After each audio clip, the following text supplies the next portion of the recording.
ರೇಣುಕಾಸ್ವಾಮಿ ಕೊಲೆ ಪ್ರಕರಣದಲ್ಲಿ Darshan and gang ಜೈಲು ಪಾಲಾಗಿ 1 ತಿಂಗಳಿಗೂ ಅಧಿಕ ಸಮಯ ಕಳೆದೋಯ್ತು. 1 ತಿಂಗಳಿನಿಂದ ಅನೇಕರು ದರ್ಶನ್ ಅವರನ್ನ ಭೇಟಿಯಾಗಲಿಕ್ಕೆ ಜೈಲಿಗೆ ಹೋದ್ರು. ಕೆಲವರಿಗೆ ಅವಕಾಶ ಸಿಕ್ತು, ಕೆಲವರಿಗೆ ಸಿಗಲಿಲ್ಲ. ಹಂತ ಹಂತವಾಗಿ ಮಾಧ್ಯಮದ ಕ್ಯಾಮ್ರಾ ಮುಂದೆ ದರ್ಶನ್ ಅವರ ಪರವಾಗಿ ಹಾಗೆ ವಿರುದ್ಧವಾಗಿ ಮಾತನಾಡುವವರ ಸಂಖ್ಯೆ ಕೂಡ ಗಣನೀಯವಾಗಿ ಏರಿಕೆ ಆಗ್ತಾ ಇದೆ. ಇದೆಲ್ಲದರ ನಡುವೆ ಕಳೆದ 3-4 ದಿನಗಳಿಂದ ಸಣ್ಣದಾಗಿ ಹೊಸದೊಂದು ಬೆಳವಣಿಗೆ ಆಕ್ಟಿವ್ ಆಗ್ತಾ ಇದೆಯಾ? ದರ್ಶನ್ ಅವರು ಇನ್ ಕೇಸ್ ಏನಾದರೂ ಜಾಮೀನನ್ನು ಪಡೆದು ಹೊರಬಂದರೆ ರೇಣುಕಾಸ್ವಾಮಿ ಅವರ ಕುಟುಂಬದ ಜೊತೆಯಲ್ಲಿ ದರ್ಶನ್ ಅವರನ್ನ ಸಂಧಾನಕ್ಕೆ ಅಣಿಗೊಳಿಸಲಿಕ್ಕೆ ವೇದಿಕೆ ಸಿದ್ಧವಾಗ್ತಾ ಇದೆಯಾ? ಕೇವಲ ವಿನೋದ್ ರಾಜ್ ಅವರ ಭೇಟಿಯಿಂದ ಮಾತ್ರ ನಾವು ಈ ವಿಚಾರವನ್ನು ಪ್ರಸ್ತಾಪ ಮಾಡ್ತಾ ಇಲ್ಲ. ಜೈಲಿನ ಒಳಗಿಂದ ಬರ್ತಾ ಇರುವ, ಅಂದ್ರೆ ಜೈಲೊಳಗೆ ಹೋಗಿ ದರ್ಶನ್ ಅವರನ್ನ ಭೇಟಿ ಮಾಡಿ ಬರ್ತಾ ಇರುವವರ ಅನೇಕರ ಬಾಯಲ್ಲಿ ಕೇಳೋಕೆ ಸಿಗ್ತಾ ಇರೋದು ಇದೇ ಮಾತು. ತಪ್ಪಲ್ಲ, ಸಂಧಾನ ಆಗಬಾರ್ದು ಅನ್ನೋದು ಅಲ್ಲ. ಆದರೆ ಬರ್ಬರವಾದ ಕೊಲೆ ಪ್ರಕರಣಗಳಲ್ಲಿ ಸಂಧಾನವಾಗೋದ್ರೆ ತನಿಖಾಧಿಕಾರಿಗಳ ಶ್ರಮ, ಕಾನೂನು ವ್ಯವಸ್ಥೆಯ ಆ ಒಂದು ಪ್ರಕ್ರಿಯೆ, ಅದ್ರ ಬಗ್ಗೆ ಪ್ರಶ್ನೆಗಳು ಹೇಳೋದಿಲ್ವಾ? ಇದು ಒಂದು ಭಾಗ. ಆದರೆ ಸರ್ಕಾರ, ಮುಖ್ಯಮಂತ್ರಿಗಳು ಹೇಳಿಬಿಟ್ರು, ನಾವು ಯಾವುದೇ ಕಾರಣಕ್ಕೂ ಕೂಡ ಸರ್ಕಾರ ಈ ಪ್ರಕರಣದಲ್ಲಿ ಇಂಟರ್ಫಿಯರ್ ಆಗೋದಿಲ್ಲ. ಭೇಟಿಯಾಗೇ ಬಿಟ್ರು ಉಪಮುಖ್ಯಮಂತ್ರಿಗಳು ದರ್ಶನ್ ಅವರ ಕುಟುಂಬಸ್ಥರನ್ನ, ಅದೂ ಕೂಡ ತಪ್ಪಲ್ಲ.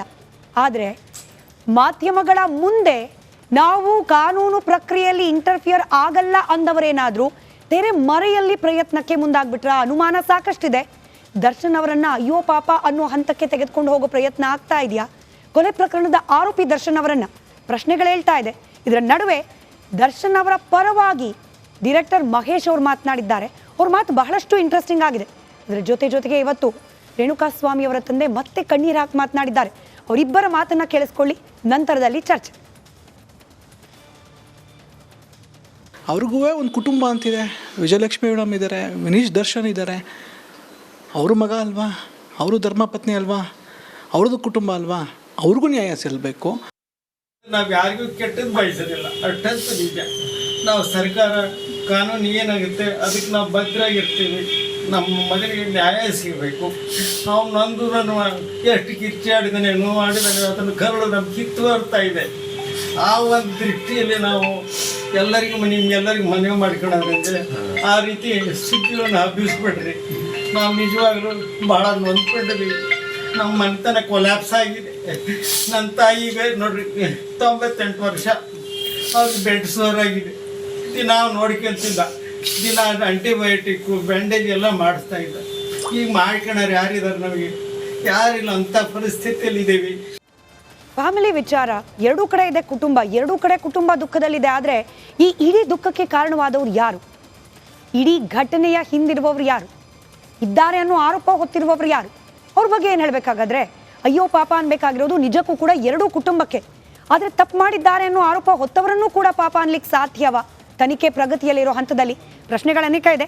ಚರ್ಚೆ ಪ್ರಾರಂಭ ಮಾಡೋಣ. ಚರ್ಚೆಯಲ್ಲಿ ನಿವೃತ್ತ ಪೊಲೀಸ್ ಅಧಿಕಾರಿ SK ಉಮೇಶ್ ಅವರಿದ್ದಾರೆ, ವಕೀಲರಾದ ಲೋಹಿತ್ ಕುಮಾರ್ ಅವರಿದ್ದಾರೆ, ಹಾಗೆ ಪತ್ರಕರ್ತೆ ಭಾವನಾ ಬೆಳಗೆರೆ ಅವರು, ಚಿತ್ರನಟ ಗಣೇಶ್ ರಾವ್ ಅವರು ಕೂಡ ಆಚೆಯಿಂದ ಜಾಯ್ನ್ ಆಗಿದ್ದಾರೆ. ಎಲ್ಲರಿಗೂ ಕಾರ್ಯಕ್ರಮಕ್ಕೆ ಸ್ವಾಗತ. ಭಾವನಾ ಅವರೇ, ಈ ಕೇಳಿಸ್ಕೊಂಡ್ವಿ ಮಹೇಶ್ ಅವರ ಮಾತು, ರೇಣುಕಾಸ್ವಾಮಿ ಅವರ ತಂದೆ ಮಾತು, ಎರಡೂ ಕೂಡ ಕುಟುಂಬದ ವಿಚಾರನೇ ಪ್ರಸ್ತಾಪ. ಮಹೇಶ್ ಅವ್ರು ಹೇಳ್ತಿದ್ದಾರೆ ದರ್ಶನ್ ಅವ್ರ ಕುಟುಂಬ, ಅವ್ರಿಗೊಬ್ಬ ಮಗ ಇದ್ದಾನೆ, ಹೆಂಡತಿ ಇದ್ದಾರೆ. ಈ ಅರಿವು ಮಹೇಶ್ ಅವ್ರಿಗಿಂತ ಅಥವಾ ಈ ರೀತಿಯಾಗಿ ಮಾತನಾಡ್ತಿರೋ ಎಲ್ಲರಿಗಿಂತ ಹೆಚ್ಚಾಗಿ ಇರಬೇಕಾಗಿದ್ದು ಯಾರಿಗೆ? ದರ್ಶನ್ ಅವ್ರಿಗೆ. ಅದಿದ್ದಿದ್ರೆ ಬಹುಶಃ ಇವತ್ತು ಜೈಲಲ್ಲಿ ಹೋಗ್ತಾ ಇದ್ರ ಅನ್ನೋದೊಂದು ಬೇಸಿಕ್ ಪ್ರಶ್ನೆ. ನಾನು ಏನಾದರೂ ಮಾತಾಡಿದ್ರೆ ತುಂಬ ಖಾರವಾಗಿ ಮಾತಾಡ್ಬಿಡ್ತೀನಿ. ಅವಾಗ ಏನಾಗುತ್ತೆ ಗೊತ್ತಾ, ಅಕ್ಸೆಪ್ಟ್ ಮಾಡಲ್ಲ ಜನ. ಇವಾಗ ನಾನು ಹೇಳ್ತೀನಿ ಕೇಳಿ, ವಿಜಯಲಕ್ಷ್ಮಿ ಅವರು ತುಂಬ ಅದ್ಭುತವಾದ ಹೆಜ್ಜೆಗಳನ್ನ ಇಡ್ತಾ ಇದ್ದಾರೆ, ಹೌದಾ? ಇದೇ ಒಂದು ಮಾತು ವಿಜಯಲಕ್ಷ್ಮಿ ಅವರು ರೇಣುಕಾಸ್ವಾಮಿ ಅವರ ಕುಟುಂಬಕ್ಕೆ ಹೋಗಿ ಇಟ್ಟಿದ್ರೆ ಏನಾಗ್ತಿತ್ತು ಸ್ಮಿತಾ? ಏನಾಗ್ತಿತ್ತು? ಭರ್ಜರಿಯಾಗಿ ತನ್ನ ಏನಂತಾರೆ ಹೆಂಡತಿಯ ಒಂದು ಮಗಳಾಗಿ, ಒಂದು ಅಮ್ಮನಾಗಿ, ಒಂದು ಎಲ್ಲ ಪಾತ್ರವನ್ನು ನಿಭಾಯಿಸ್ತಾ ಇರೋ ಸ್ತ್ರೀಯಾಗಿ ನಿಂತಿರೋಳು. ದರ್ಶನ್ ಏನು ಹೇಳ್ತಾರೆ ನಮಗೆ ಗೊತ್ತಿಲ್ಲ, ಜೈಲಲ್ಲಿ ಅವ್ರು ಏನು ಅನುಭವಿಸ್ತಾರೆ ನಮಗೆ ಗೊತ್ತಿಲ್ಲ. ಆದರೆ ಇವತ್ತು ಅಕಸ್ಮಾತ್ ವಿಜಯಲಕ್ಷ್ಮಿ ಅವರು ಜೈಲಿಗೆ ಯಾವಾಗ ಹೋಗ್ತಾರೆ, ಊಟ ಕೊಡಿ ನನಗೆ, ನಾನು ಊಟ ಬಡಿಸ್ತೀನಿ ನಾನು ನನ್ನ ಗಂಡಂಗೆ ಅಂತಾರೆ. ಫೈನ್, ದಟ್ಸ್ ಅಕ್ಸೆಪ್ಟೆಡ್, ಬಿಕಾಸ್ ಅವರು ಹೆಂಡತಿ. ಬರೀ ಹೆಂಡತಿ ಪಾತ್ರ ನಿಭಾಯಿಸಿದ್ರೆ ಸಾಕಾ? ಇದೇ ನಾನಾಗಿದ್ದರೆ ಫಸ್ಟ್ ಹೋಗಿ ರೇಣುಕಾಸ್ವಾಮಿಯವರ ತಂದೆಯನ್ನು ಭೇಟಿ ಆಗ್ತಿದ್ದೆ. ರೇಣುಕಾ ಸ್ವಾಮಿಯವ್ರ ತಂದೆ ತಾಯಿ ಹೆಂಡತಿ ಏನು ಹೇಳ್ತಿದ್ದಾರೆ ನಾನು ಅದು ನೋಡ್ತಿದ್ದೆ. ಇಲ್ವೇ? ಬರೀ ಜೈಲ್ಗೆ ಹೋಗ್ತೀಯ ನೀನು. ಯಾಕೆ? ಈ ಮನೆ ಅಲ್ವಾ ಮನೆ, ನಿಂದು ಮಾತ್ರ ಮನೆನಾ? ಅದು ನನ್ನ ಧೋರಣೆ. ಅದು ಮಹೇಶ್ ಅವ್ರು ಮಾತಾಡಲಿ, ಈ ಕಡೆ ಅವ್ರ ಅಪ್ಪ ಮಾತಾಡಲಿ, ರೇಣುಕಾ ಸ್ವಾಮಿ ಅವ್ರ ಅಪ್ಪ ಮಾತಾಡಲಿ, it's okay. They are willing to talk, they are accepting it. But ನಾನು ಹೇಳೋದು, ನೀನು ಆ್ಯಸ್ ಅ ಸ್ತ್ರೀ ಏನು ತೋರ್ಸಕ್ಕೆ ಹೊರಟಿದ್ಯಾ? ಗಾರೆ ಕೆಲಸದವಳು, ಗಾರ್ಮೆಂಟ್ ಕೆಲಸ ಮಾಡ್ತಾ ಇರೋಳು, ಎಲ್ಲರೂ ಮನೆಗೆ ಹೋದ್ರೆ ದರ್ಶನ್ನೇ ಹೊಡ್ದ, ನಾನು ಹೊಡಿತೀನಿ ಅಂತ ಹೊಡಿತೀರಾ? ಅದನ್ನು ಕೊಡ್ತಿದ್ಯಾ ನೀನು ಎಕ್ಸಾಂಪಲ್ ಆಗಿ? Don't do that. ಬಯಾಸ್ಟ್ ಮಾಡಬೇಡ, ಎರಡು ಕಡೆನೂ ಹೋಗು. ಯಾಕೆ? ನಿನ್ನ ಗಂಡ ತಪ್ಪು ಮಾಡಿದಾನೆ ಅಂತ ನಿನಗೆ ಗೊತ್ತಾ? ಇಲ್ಲ, ನಮಗೂ ಗೊತ್ತಿಲ್ಲ. ಪ್ರೂವ್ ಆಗೋಕ್ಕಿಂತ ಮುಂಚೆ ಕನಿಕರ ನಿನ್ನ ಗಂಡನ ಮೇಲ್ಗಿಂತ ಜಾಸ್ತಿ ನಿಮ್ಮ ಮಗ ಸತ್ತೋದ್ನಲ್ಲಪ್ಪ ಅಂತ ಬರಬೇಕಾಗಿತ್ತು. ನಿಜ ನಿಜ ಗಣೇಶ್ ಅವ್ರೆ ಅಲ್ವಾ? ಅಂದ್ರೆ ಹೋಗ್ಲೇಬೇಕು ಅಂತ ಹೇಳಿ ಆರ್ಡರ್ ಮಾಡ್ಲಿಕ್ಕೆ ನಾವು ಯಾರೂ ಅಲ್ಲ. ಬಟ್ ಮಾನವೀಯತೆ ಅನ್ನೋ ದೃಷ್ಟಿಯಿಂದ ನಾವು ನೋಡೋದಾದ್ರೆ ಕೇವಲ ವಿಜಯಲಕ್ಷ್ಮಿ ಅವ್ರು ಮಾತ್ರ ಅಲ್ಲ, ಈಗ ಯಾರೆಲ್ಲ ಹೋಗಿ ಕ್ಯೂ ಅಲ್ಲಿ ನಿಂತು ದರ್ಶನ್ ಅವರನ್ನ ಜೈಲಲ್ಲಿ ಹೋಗಿ ಭೇಟಿ ಮಾಡಿ ಬರ್ತಿದ್ದಾರೆ, ರೇಣುಕಾ ಸ್ವಾಮಿ ಅವ್ರ ಕುಟುಂಬದ ಬಗ್ಗೆ ಕೂಡ ಅದೇ ಕನಿಕರ ಇರಬೇಕಾಗಿತ್ತಲ್ಲ, ಅದೇ ಅಯ್ಯೋ ಪಾಪ ಭಾವನೆ ಇರಬೇಕಾಗಿತ್ತಲ್ಲ. ಡಿ ಬಾಸ್ ಜೈಲಲ್ಲಿ ಇದ್ದಾರೆ, ಹೆಂಗಿದ್ರು ಗೊತ್ತಾ? ಆಚೆ ಇರಬೇಕಾದ್ರೆ ಈಗ ಜೈಲಲ್ಲಿ ಹೆಂಗ್ ಅನುಭವಿಸ್ತಿದ್ದಾರೆ ಗೊತ್ತಾ? ಈ ತರ ಕ್ಯಾಮ್ರಾ ಮುಂದೆ ಡೈಲಾಗ್ ಹೊಡಿಯೋರು ರೇಣುಕಾ ಸ್ವಾಮಿ ಅವ್ರ ಕುಟುಂಬ ಏನ್ ಅನುಭವಿಸ್ತಿದ್ದಾರೆ, ದರ್ಶನ್ ಅವ್ರು ಮಾಡಿದ್ದಾರೋ ಇಲ್ವೋ ಮತ್ತೊಂದು. ಬಟ್ ದರ್ಶನ್ ಅವರಿಂದ ಆಯ್ತು ಅಂತ ಆರೋಪ ಇದೆಯಲ್ಲ, ಅಯ್ಯೋ ಪಾಪ ಅಲ್ಲಿ ಯಾಕಿಲ್ಲ? ಕರೆಕ್ಟ್ ಅಲ್ವಾ ಭಾವನಾ ಅವ್ರು ಕೇಳ್ತಾ ಇರೋದು? ಮೇಡಮ್ ನಮಸ್ಕಾರ. ಹಲೋ, ಹೇಳಿ ಹೇಳಿ ಸರ್, ಕೇಳಿಸ್ತಾ ಇದೆ, ಹೇಳಿ. ಕೇಳಿಸ್ತಾ ಇದೆ ಮೇಡಮ್?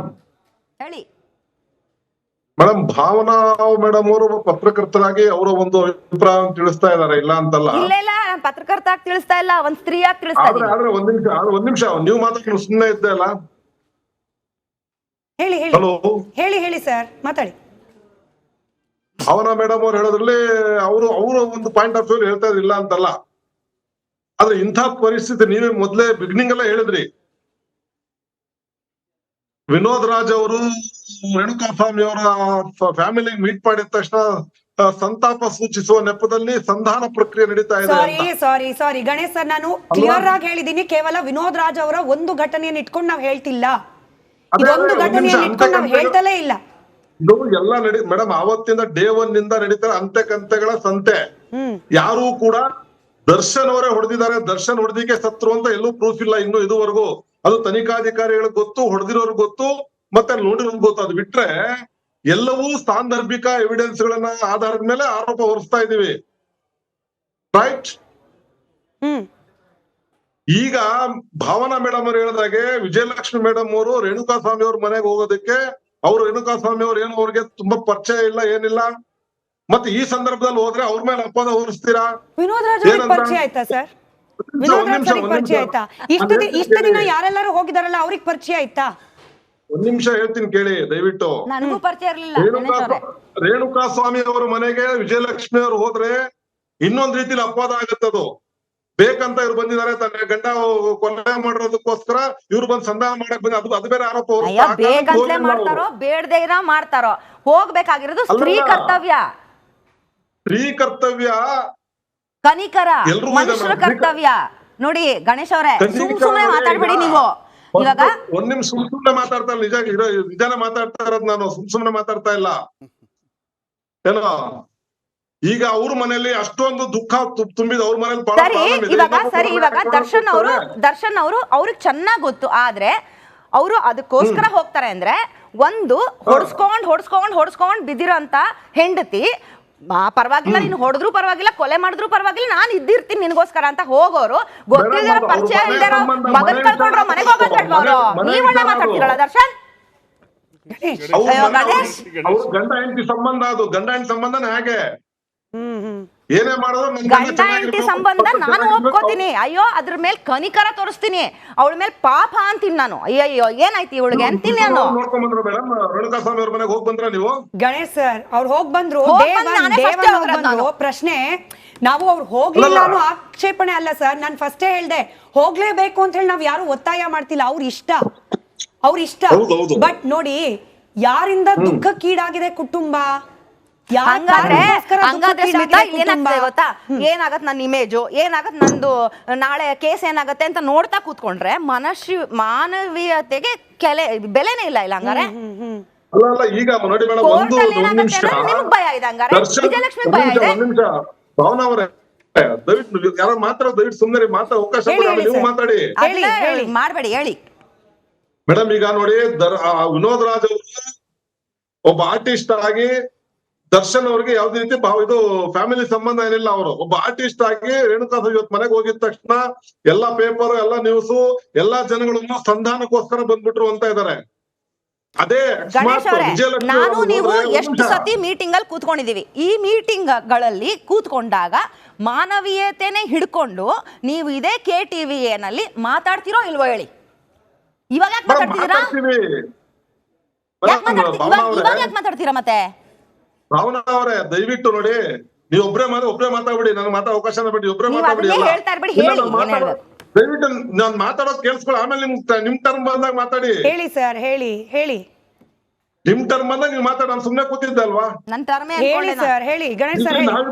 ನಾವಿಬ್ರು ಜಗಳ ಆಡಕ್ ಬಂದಿಲ್ಲ ಇಲ್ಲಿ. ನಾವಿಬ್ರು ನಮ್ ಭಾವನೆಗಳನ್ನ ಹಂಚ್ಕೊಳಕ್ ಬಂದಿದೀವಿ ಅಷ್ಟೇ. ಹೌದು ಮತ್ತೆ ಮತ್ ನಾವಿಬ್ರು ಜಗಳ ಯಾಕಾಗಲ್ಲ, ನಾವು ಭಾವನೆಗಳು ಹಂಚ್ಕೊಳಕ್ ಬಂದಿದೀವಿ.